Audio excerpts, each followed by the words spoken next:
লোকালয়ের ভিতরে এরকম বাজি কারখানা, এটা নিয়ে কখনো প্রতিবাদ করেছিলেন আপনারা? আমরা প্রতিবাদ কেন করব? এটা কি অজান্তা কিছু? প্রশাসন কি জানে না? এটা আমার প্রশ্ন তাদের কাছে। এখানে কাজ হচ্ছে কেউ কি জানে না? আজকে একটা দুর্ঘটনা ঘটেছে বলে কি সবাই জানতে পারলো যে এখানে কোনো একটা বাজি ফ্যাক্টরি আছে? প্রশাসনের নাকের ডোকরা এরকম চলছে। এই রথতলার বুকে প্রচুর ফ্যাক্টরি আছে, এরকম কেউ জানে না। তাদের মদত না করলে কি আজকে আপনি প্রশাসন, আপনার মাথায় তো আরো লোক আছে, তারও হাত নিশ্চয়ই আছে, তাহলে একটা এইভাবে অবৈধ কারখানা হয় কি করে? আজকে এত প্রাণহানি হবে কি করে? আমার মা গেল, আমার বোন গেল, আমার সংসার গেল। এই যে জনবহুল এলাকায় যে কারখানায় আপনারা প্রতিবাদ করেছেন কখনো? আমরা নিজেরা ব্যক্তিগতভাবে করিনি। আপনিও কি আপনারা আজকে একটা দুর্ঘটনা ঘটেছে বলে আজকে এসেছেন, আমরাও সেই জন্যই আসা। কিন্তু এত কিছু যে আমরা আজকে জানতে পারলাম, বুঝতে পারলাম। মৃত্যু কজনের হয়েছে? আমাদের সামনে 5 জন নিয়ে গেছে, আর একজন প্রথমে খুব মানে গা হাত পা পুরো পুড়ে গেছিল, তাকে টোটো করে হসপিটালে নিয়ে গেছে, শোনা গেল সে মারা গেছে। এবার এক্সাক্ট খবরটা বলতে পারবো না। সকলকে কি শনাক্তকরণ করা গেছে? কারা কারা মোটামুটি 4-5 জন।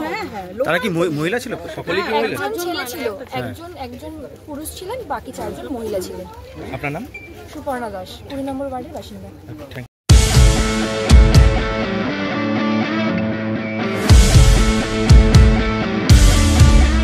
Bengal is the safest and smartest place to invest, and it is the future destination of the world now for economy. We have received investment proposal worth 4,40,595 crore in BGBS 2025. More than 5,000 investors, delegates, they attended this BGBS. One of the important projects is oil exploration project at Ashoknagar, North 24 Corporation. They have successfully discovered oil and gas. This will bring Bengal in the petroleum map of India. And let us create the job for the unemployed youth. We will do that. সবারই করি আহ্বান, এসো উৎসুক চিত্ত, এসো আনন্দিত প্রাণ। সুন্দরেরই পাদপীঠ তলে, যেখানে কল্যাণ দীপ জ্বালে, সেটা হোক স্থান। সবারই করি আহ্বান। মামাটি মানুষকে ধন্যবাদ, এবং দেউচা পাটনির মানুষরা আজ কাজ শুরু করেছেন। I salute to them. Jai Hind, Joy Bangla.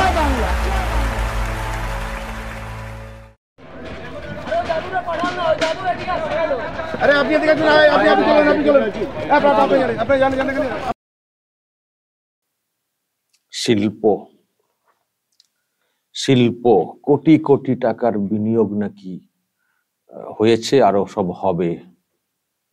সম্মেলন করা হয়েছিল, সব অনেক লোকজনদেরকে ডাকা হয়েছিল, শিল্প হয়েছে, আর সব হবে, মৌখ সাক্ষর হয়েছে। তারপরে কত সব কি সব টাকা পয়সার হিসেবে একটা বলেছেন। এই হচ্ছে রাজ্যের শিল্পের বাস্তব নমুনা। বাজি শিল্প, বাজি কারখানা, অবৈধ সবটাই, এবং কাজ করতে গিয়ে বিস্ফোরণ হয়ে গিয়ে মারা গেছেন। তাদের মধ্যে 3 জন মহিলা, একজন পুরুষ নাকি এরকম শুনলাম,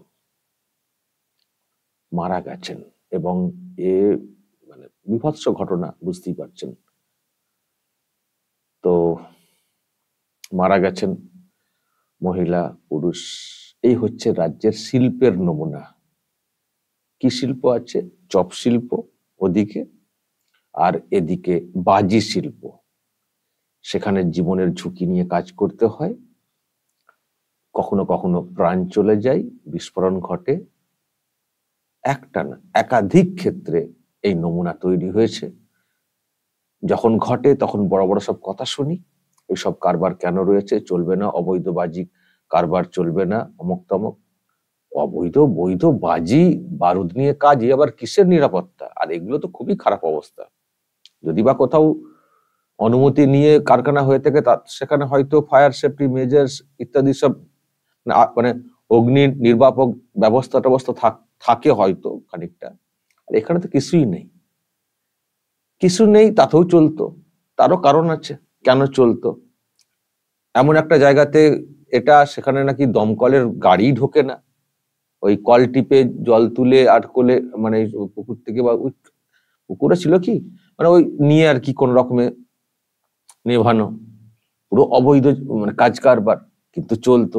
এনারা বলছেন যে, শুনলেন ইনাদের বক্তব্য, কেউ জানে না, প্রশাসন জানে না,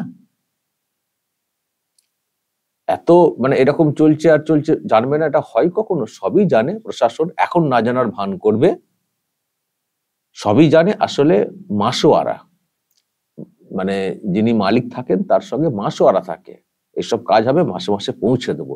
এবং পুলিশের সঙ্গে যোগাযোগ তো ভীষণই থাকে, এই ধরনের যেখানে যা কারবার চলে তাদের সঙ্গে পুলিশের খুবই যোগাযোগ থাকে, মাসোয়ারা।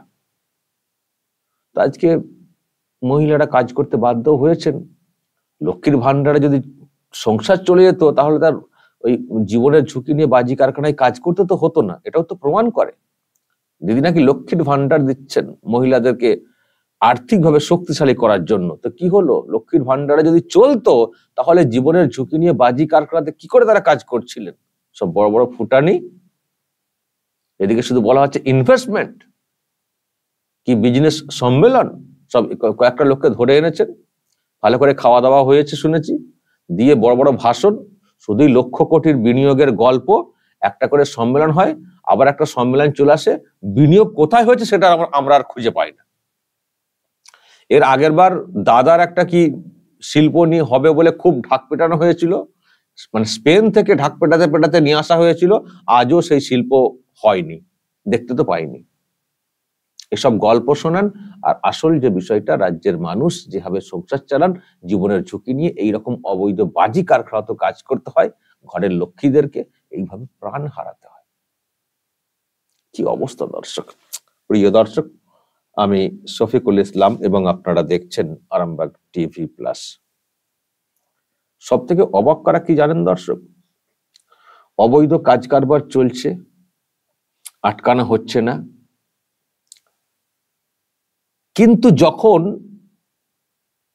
বিরোধী দল বা দলের এমএলএরা যখন যান এলাকাতে, তাদেরকে কি করে সেখান থেকে হটাতে হবে, একটা সিন ক্রিয়েট করতে হবে, সেই সব দিয়ে শিক্ষা একেবারে পুরোপুরি দিয়ে দেওয়া হয়েছে তালিম তৃণমূল কংগ্রেসকে।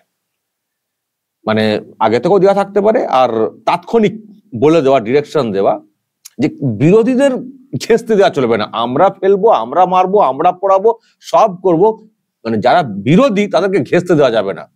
শুধু একটাই কথা তোমরা বলবে, এখানে কেন রাজনীতি করতে এসছেন, এটা রাজনীতি করার জায়গা, এটা বলে শুধু গো ব্যাক করবেন। এটা এখানেও হয়েছে দর্শক। মানে মানুষকে কাজ দেব না, বৈধ অবৈধ কি চলছে সেসবের দিকে নজর দেব না, বা মাসোয়ারার বিনিময়ে সেটাকে অ্যালাউ করে দেব। যখন কোনো দুর্ঘটনা ঘটে যাবে সেখানেও কাউকে বলতে দেব না, সে আরজিকর কাণ্ড হোক আর যেই কাণ্ড হোক, দেখবেন যে কাণ্ডই হোক, বিরোধী কাউকে বলতে দেওয়া হবে না। বলতে গেলেই এটার সঙ্গে রাজনীতি কেন হচ্ছে? রাজনীতি তাহলে কি করতে হচ্ছে? যারা এমএলএ এমপি হন কি জন্য হন? বাড়িতে বসে বসে পয়সা নেওয়ার জন্য হন? মানুষের সুবিধা অসুবিধা তারা দেখবেন না? তারা যাবেন না বিপদে মানুষের পাশে? তারা গিয়ে সরকারের শাসকের যে গাফিলতিগুলো আছে সেগুলো তারা বলবেন না? তো এই যে জায়গা যেখানে এই ঘটনা ঘটেছে, কল্যাণী পৌরসভার 20 নম্বর ওয়ার্ডের রথতলায়, তো ওখানে এমএলএ অম্বিকা রায় উনি গিয়েছিলেন এই ঘটনা শুনে। ওনার সঙ্গে কিরকম ব্যবহার করা হয়েছে দর্শক দেখবেন, কিরকম ব্যবহার করা, সব লোক ফিট করা, এটা পরিষ্কার লোক ফিট করা। এইসব দিক দিয়ে তো ওস্তাদ না, এইসব দিক দিয়ে তো ওস্তাদ। আমি দর্শক আপনাদেরকে জাস্ট দেখাবো তার সঙ্গে কি ব্যবহারটা করা হয়েছে।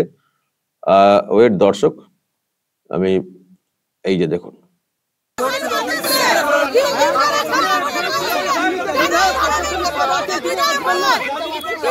সারা বছর 4 বছর টাকা দিতেছে।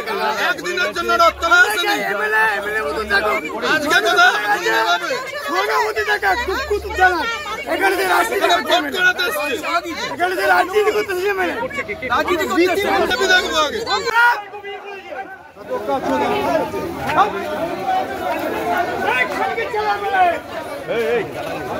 ঠিক আছে,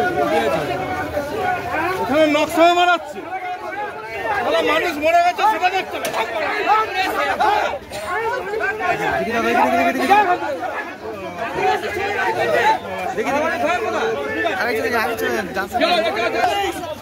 লজ্জা নেই। আমি এসেছি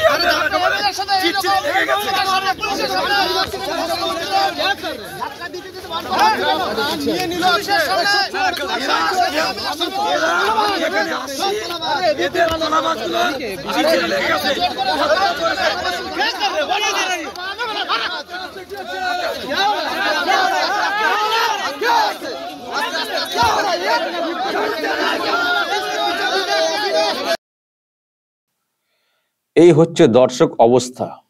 কাউকে কিছু ঘেঁচতে দেবো না, বলতে দেবো না, এইসব দিক দিয়ে পুরো তালিম, পুরো নির্দেশ।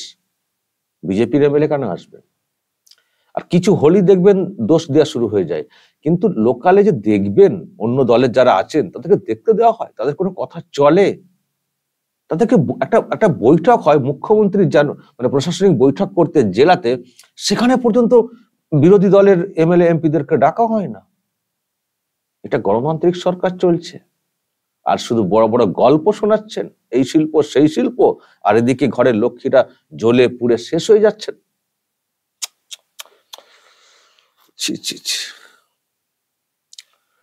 দর্শক বলবেন খুব খারাপ ঘটনা আজ কি ঘটেছে, এইভাবে চলে যাওয়া। যা বলার বলবেন দর্শক, কমেন্ট বক্সে নজর রাখবেন আরামবাগ টিভি প্লাস।